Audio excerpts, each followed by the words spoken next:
박원순 전 서울시장에 관련한 그런 수사가 이곳 저곳에서 진행이 되고 또 그 뉴스가 나오고 있습니다. 이번 주 수사 사항은 이제 두 가지로 가장 앞에 눈에 띄는 것은 두 가지라고 할 수 있겠습니다. 하나는 박원순 전 서울시장의 성추행 의혹을 수사하는 것. 그리고 또 하나는 박원순 전 서울시장의 그 주변에 있는 사람들, 그들의 그 방조 행위라든지 또 묵인 이런 의혹을 조사하는 것입니다. 이와 관련해서 7월 27일 서울신문에서 보도를 했습니다. 우리가 서울신문 하면은 박원순 전 시장하고 많이 연관을 지어서 생각을 하는 그런 언론 매체이죠. 서울신문의 특성이 그런 부분이 많이 보이고 있기도 합니다. 그래서 서울신문이 이것을 보도했다 하는 것은 좀 주목할 만하다. 뭐 우리로서는 이렇게 특별한 의미를 두기로 하겠습니다. 서울신문의 기사 제목이 이렇습니다. 6층 사람들 비서 매뉴얼로 반격. 제목이 어떻습니까? 서울시가 마크하고 있는 것, 서울시가 이렇게 방어한다 하는 느낌이 제목에서 확 이렇게 느껴지지 않습니까? 그러면서 이제 이런 설명을 합니다.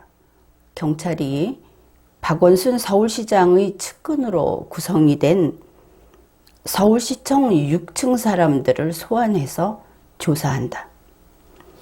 우리 국민들 가운데에는 서울시청 6층 사람들이라고 하는 이런 어떤 특정 계급, 특정 부류라고 하는 것이 좀 낯설기는 할 겁니다. 언론에는 몇 차례 나온 바가 있죠. 그런데 서울신문이 이렇게 이야기를 한 겁니다. 서울시청 6층 사람들은 박원순 서울시장의 측근으로 구성이 된 사람들이다. 이거는 예산일이 아니다. 그렇게 생각을 하게 되죠. 누구하고 누구는 가깝고 이런 사람들은 별나구나. 서울시청 6층은 그런 곳이구나. 아주 많은 정보를 이 뉴스에서 우리가 취득을 할 수 있는 겁니다. 이제 그 내용으로 들어가기로 하죠. 첫째, 이렇게 이야기를 합니다. 서울시청 6층 사람들은 스스로 이러이러한 것은 무죄를 입증할 자료라고 하는 그런 주장을 하면서 일단의 자료를 경찰에 제출했다. 그런 것이죠. 그러면은 이들이 제출한 그 보따리, 그 증거 보따리, 이것이 6층 사람들의 무죄를 증명할 자료겠구나. 이렇게 이해를 할 수 있는 것이죠. 그런데 그 보따리 속에 비서 매뉴얼이라고 하는 것이 있다. 또 이 명칭도 우리는 이번 뉴스에서 거의 처음 접한다. 이렇게 볼 수 있겠죠. 그러니까 무죄를 입증할 수 있는 보따리 속에 비서 매뉴얼이 있다. 이제 그렇기는 한데 또 다시 한번 생각을 해봅시다. 서울신문이 그 중에서 비서 매뉴얼을 집어서 이야기를 했다. 그러면 이거 중요한 증거인가 보다. 그렇게 생각할 수 있겠죠. 그러니까 이 의미, 서울신문이 콕 집어서 보도한 의미, 물론 다른 데서도 나왔을 수는 있습니다. 다만 우리는 서울신문의 전문성, 어떤 특징, 그것을 가지고 이 자료의 가치를 조금 더 높여서 그렇게 평가를 해보자 하는 것이죠. 그러면서 이 비서 매뉴얼이라는 것을 설명을 합니다. 그러니까 성추행 피해자가 2019년 7월에 이제 그때 아마 그 비서실을 그만두고 딴 데로 간 모양이죠. 그래서 그때 다른 업무로 전보될 때 그러면 누군가는 그 비서 업무를 맡아야 하겠죠. 그러니까 이제 새로 올 후임 비서들에게 이제 이 피해자가 직접 남겼다. 서울신문이 그렇게 보도를 합니다. 뭐냐 하면은 이 박원순 비서를 위해서 피해자가 남긴 인수인계서 이제 그런 것이다 하고 이야기를 합니다. 서울신문의 설명을 좀 꼼꼼히 살펴보기로 하죠. 이 인수인계서는 피해자의 후임 비서들에게 전달됐다. 그러면 이제 비서가 여러 명이구나. 그것을 알 수 있죠. 여기에는 시장 비서로서의 임무를 비롯해, 물론 이제 임무를 이야기했을 겁니다. 그 다음에 마음가짐 등이 담겨 있다. 그랬습니다. 그 다음에 특히, 우리는 이 특히라고 하는 두 글자에 또다시 주목을 해야 하겠죠. 특히 비서로서의 자부심이 담겨 있는 만큼 주변인들이 박원순 시장의 성추행 의혹을 의심하지 못했을 것이라는 이야기도 있다. 이제 이렇게 지금 그 서울시청 6층 사람들을 그들의 이야기다 이것을 알 수 있죠. 그들이 제출한 증거 보따리 속에서 어쩌면은 서울신문이 가장 중요하다 혹은 가장 의미 있다고 여겨서 이렇게 보도한 그런 자료이니까.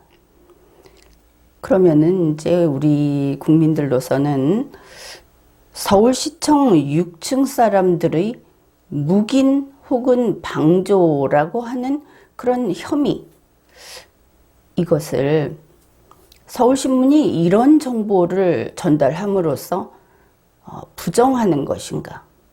아니면 그 사람들을 변호하는 것인가? 일단 이런 그 의문을 품을 수 있게 되는 것이죠. 이 신문이라고 하는 것이 뉴스의 형식을 취하면서 광고도 많이 하지 않습니까? 또 뉴스의 형식을 취하면서 특정 정파의 편을 들기도 하죠. 그래서 우리가 이런 의심을 해도 혹은 이런 의문을 품어도 되는 겁니다. 이제 서울신문이 바로 이 그 비서 매뉴얼 거기에서 박원순 시장의 비서로서의 마음가짐 또 그 비서의 임무 이제 이런 것들을 적어놨다 하면서 바로 그 비서 매뉴얼의 내용을 보면은 사진을 첨부했는데 이제 어떤 전체 문서의 일부처럼 보입니다.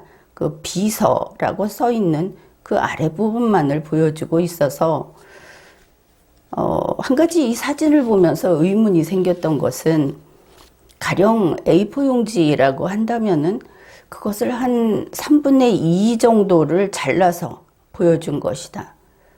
근데 그 제일 위에 비서가 쓰여 있습니다. 그러면 이 성추행 피해자라는 사람은 그냥 비서였지 않습니까?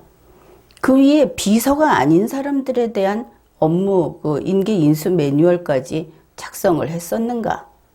그 여백에 이제 궁금해지는 것이죠. 만일 비서에 대한 것만 썼다면 이것이 위에 나와서 한 페이지가 제대로 보였어야 한다. 이제 그렇게 보입니다. 아무튼 여기에 대해서는 또 다른 언론사에서 취재를 해서 밝혀주기를 기대합니다.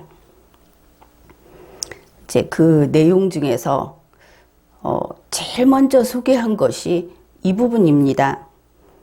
비서 항목에는 너무 사소하고 하찮은 일이라 가끔 자괴감 느낄지라도 이제 뒤에 좀 있는데 그것은 생략을 하겠습니다.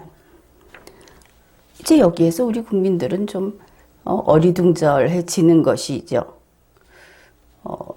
서울시청 아니 그 6층 전부 박원순 사람들이 차지하는 그래서 6층 사람들 이런 라벨이 붙어 있는 그 박원순 왕국에서 박원순 비서실에 들어갔다 하면은 굉장히 호화롭고 아주 멋진 그 자리에 간 사람 입장에서는 출세한 그런 자리가 아닐까 이제 그렇게 생각을 하지 않겠습니까? 그런데 비서가 하는 일이 너무 사소하고 하찮은 일이다. 그러면 그 박원순 비서가 하는 일이 사소하고 하찮은 일이구나. 그럼 비서는 없어도 되는 공무원이었던가? 이렇게 생각을 할 수 있겠죠. 그런데 거기까지는 괜찮습니다. 이 사소하고 하찮은 일을 하면서 그 담당 공무원이 이렇게 느낀다는 겁니다. 자괴감을 느낀다. 우리가 어떤 그 자리에 갔을 때 그게 좀 한직이고 편하다. 여성 근로자 같은 경우에는 그것을 싫어합니까? 그렇지 않죠. 오히려 그 시간에 자기가 좋아하는 일도 할 수 있고 또 여유가 있어서 좋고 이럴 텐데 사소하고 하찮은 일을 하기 때문에 자괴감을 느낀다. 이제 이게 앞뒤가 맞지 않는 겁니다. 이 자괴감이라고 하는 것은 사전에 찾아보면 스스로 무너짐 이렇게 설명이 되어 있습니다. 요즘 흔히 쓰는 말로 멘붕 이렇게 말을 하면 되겠죠. 그러면 시장 비서실에 있는 공무원은 시청 공무원이죠. 시청 공무원이 지금 업무 수행을 하는데 그 일이 사소하고 하찮아서 멘붕이 왔다. 아예 문장이 성립되지를 않죠. 그래서 이제 우리가 그 이후의 사정을 뉴스를 통해서 알고 있기 때문에 이제 이렇게 풀이를 해볼 수 있는 겁니다. 박원순이라고 하는 남자 인간과 몸을 밀착하고 셀카를 찍는 업무. 박원순이라고 하는 남자 인간의 팬티를 갖다가 시중 드는 팬티 업무 1. 그가 샤워를 하고 나오면서 벗어놓은 보통은 더럽다 이렇게 표현을 하겠죠. 그런 벗어놓은 팬티를 다시 정리해서 집으로 보내는 팬티 업무 2. 이와 같은 업무 수행을 하는 것을 이렇게 표현을 했던 것인가? 그것을 인수인계한 것인가? 이제 그렇게 이해를 해볼 수 있겠습니다. 그러면 여기에 또 문제가 생기죠. 이런 자료를 공개하고 경찰에 넘긴 6층 사람들은 우리 보고 묵인하고 방조했다고 하는데 성추행 피해자 당신도 후임 비서들에게 역시 방조한 거 아니냐? 당신도 공범이다. 이런 뜻으로 이 자료를 넘긴 것인가? 그리고 넘겼다고 서울신문이 공개를 한 것인가? 물론 이후 다른 매체에서도 다 보도를 한 것으로 알고 있습니다. 그러면 성추행 피해자로서는 굉장히 압박을 느끼겠죠. 자기가 이제 공범까지 끌려 들어가게 됐으니까. 아무튼 결과는 두고 봐야 하겠죠. 그 다음에 서울신문이 보도한 내용 중에 이 비서 항목 중에 별표, 까만 별표를 붙여놓은 그런 항목이 있습니다. 그 내용이 여러분도 아마 이 내용을 보면은 갑자기 멍해진다. 그 이외에 달리 표현할 길이 없을 것 같습니다. 이렇습니다. 빈 공간에서 그분의 흔적과 대화하며 그분의 생활 패턴, 습관, 철학 이해하기. 이게 그 인계인수하는 비서 매뉴얼에 들어있다. 그것도 까만 별이 쳐져 있다. 까만 별이 쳐져 있는 것은 중요하다 하는 뜻이 아니겠습니까? 그 다음에 또 이런 것도 있습니다. 최초 3선 서울시장, 민선 7기 시장, 바로 이런 시장의 비서라는 자부심, 이런 항목도 있다. 서울신문의 보도입니다. 그런데 민선 7기 시장의 비서는 자부심이 있고 민선 6기 시장의 혹은 4기 시장의 비서는 자부심이 없는가? 이 항목이 왜 들어갔는가? 혹시 이 인계인수서에 매뉴얼이 또 있었던 것은 아닌가? 그것을 베껴 썼다든지 다시 그것을 가지고 이렇게 만들어서 주었다든지 한 것은 아닌가? 이것도 또 밝혀야 하겠죠. 거기에는 이런 내용이 있습니다. 다른 부속실 비서들과 절대 다르니까 자부심 느끼기. 그럴 수도 있을 것 같습니다. 시장 비서실이면은 시청 내에서는 제일 높다. 자부심 느낄 수 있을 것이다. 그거는 그렇게 이해를 해 줍시다. 그 다음에 박원순 시장의 비서가 된다는 것은 인생에서 다시 없을 특별한 경험이다. 이러면서 괄호를 쳐놓고 박원순 시장에 대해서 설명을 합니다. 그는 장관급이고 차기 대선 주자이고 인품도 능력도 훌륭한 분이라 배울 것이 많다. 비서가 훌륭한 사람에게 배우려고 들어갑니까? 그냥 일이니까 하는 것이지. 이 내용을 보면은 인간적인 관계 쪽에 그 중점이 놓여 있다. 그것을 알 수 있죠. 업무가 아니고. 서울신문 비서 매뉴얼은 서울시청 6층 사람들의 반격수단이다. 그렇게 보도를 했습니다. 또 그 6층 사람들이 자기들의 그 무죄를 입증할 수 있는 자료라고 주장을 하더라. 이랬죠. 자, 이게 6층 사람들의 시각이고 서울신문은 그대로 전달을 했습니다. 우리는 그들은 이 비서 매뉴얼을 그렇게 보는구나. 그러면 됩니다. 그런데 같은 뉴스에 피해자 측의 입장도 들어 있습니다. 이 비서 매뉴얼을 가지고 서울시청 6층 사람들이 그 혐의를 피할 이제 매뉴얼이 그런 증거는 못 된다. 이런 주장을 했다는 것이죠. 양쪽 다 자기들의 목적을 가지고 자기들 식으로 주장하고 또 거기에 반론을 펴고 이런 것을 알 수 있죠. 그런데 어떻습니까? 여기 수사관이 있고 여기 범인이 있다고 합시다. 우리가 이제 결과를 아는 범인이 있다. 그러면 수사관의 질문에 범인은 답변을 합니다. 여기에 A가 있다. 이렇게 답변을 합니다. 그러면 이 범인이 한 이야기는 진실일까? 이제 우리는 그때 고민을 하게 되죠. 진실일까? 왜냐하면 이 범인은 자기가 그 혐의에서 벗어나기 위해서 어떤 말을 할 겁니다. 왜 범인이라고 했으니까.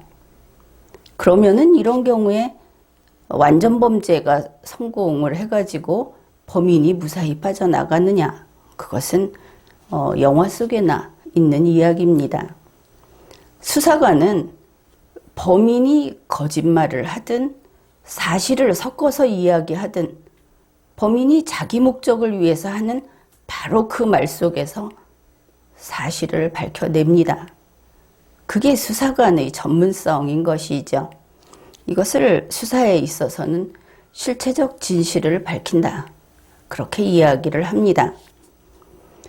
그러면은 우리는 박원순 왕국에 있는 비서 매뉴얼 그것을 보면서 박원순 왕국에서는 비서들이 이런 매뉴얼에 따라서 근무를 하는구나. 이렇게 사실관계를 일단 인정을 하면 되겠죠. 그 다음에 이 6층 사람들은 이러니까 우리는 모른 척한 게 아니야. 이렇게 이야기하고 피해자 측에서는 아무리 그게 있다고 하더라도 당신들이 그 혐의를 벗을 수 없어. 이렇게 이야기하지만 우리는 아니 박원순이라는 공무원은 어째서 공무수행을 그런 식으로 한 거야. 부하 직원이 왜 그런 식으로 근무를 한 거야. 이제 이쪽을 보게 되는 겁니다. 우리 국민이 수사관일 때는. 그래서 빈 공간에서 그분의 흔적과 대화하며 그러면 시청 안에서 근무를 하는데 거기가 왜 빈 공간일까? 그러면 일단 박원순이 없을 때겠구나. 이렇게 알 수 있죠. 그런데 그분의 흔적과 대화하며 그분의 흔적이 무엇일까? 벗어놓은 속옷일까? 아니면 남겨놓은 메모지일까? 참 어려운 이야기입니다. 근데 그렇게 하면서 그분의 생활 패턴과 습관과 철학을 이해해야 한다. 그러면 박원순은 어떤 존재인가? 이건 분명하죠. 밑에 있는 사람이 근무를 할 때는 그 사람에 대해서 이렇게 샅샅이 알 필요가 없습니다. 결혼 상대자도 아니고 그렇겠죠. 그렇다면 이것은 모시는 상전이다. 우리 대한민국의 공무원법상에는 없는 관계다. 그것을 알 수 있는 겁니다. 그 다음에 자부심을 느낀다 하는 데서 박원순 씨가 차기 대선 주자다 하는 게 아니 서울시 공무원에게 무슨 상관이 있겠습니까? 서울시 공무원은 그가 서울시장일 때만 상하관계가 있는 겁니다. 업무에 관해서. 그런데 개인적인 것까지 이렇게 챙기면서 이걸 보면 이 6층 사람들은 결국은 박원순이라는 그 왕국의 주인에게 하나의 군단이었구나. 이런 것을 알 수 있는 것이죠. 그래서 이 뉴스를 보면서 이제 그런 것들을 살펴봤는데 이제는 여러분 각자가 수사관이 돼서 유능한 수사관이 돼서 이 뉴스에 나온 그 내용을 가지고 실체적 진실을 밝혀주기 바랍니다. 우리 국민이 현명하게 많이 밝혀내게 되면 그러면 국민의 일꾼인 공무원이 제대로 원래 해야 할 그 도리를 다하는 일꾼으로 돌아오게 되기 때문이죠. 지금까지 리걸마인드 연구소였습니다.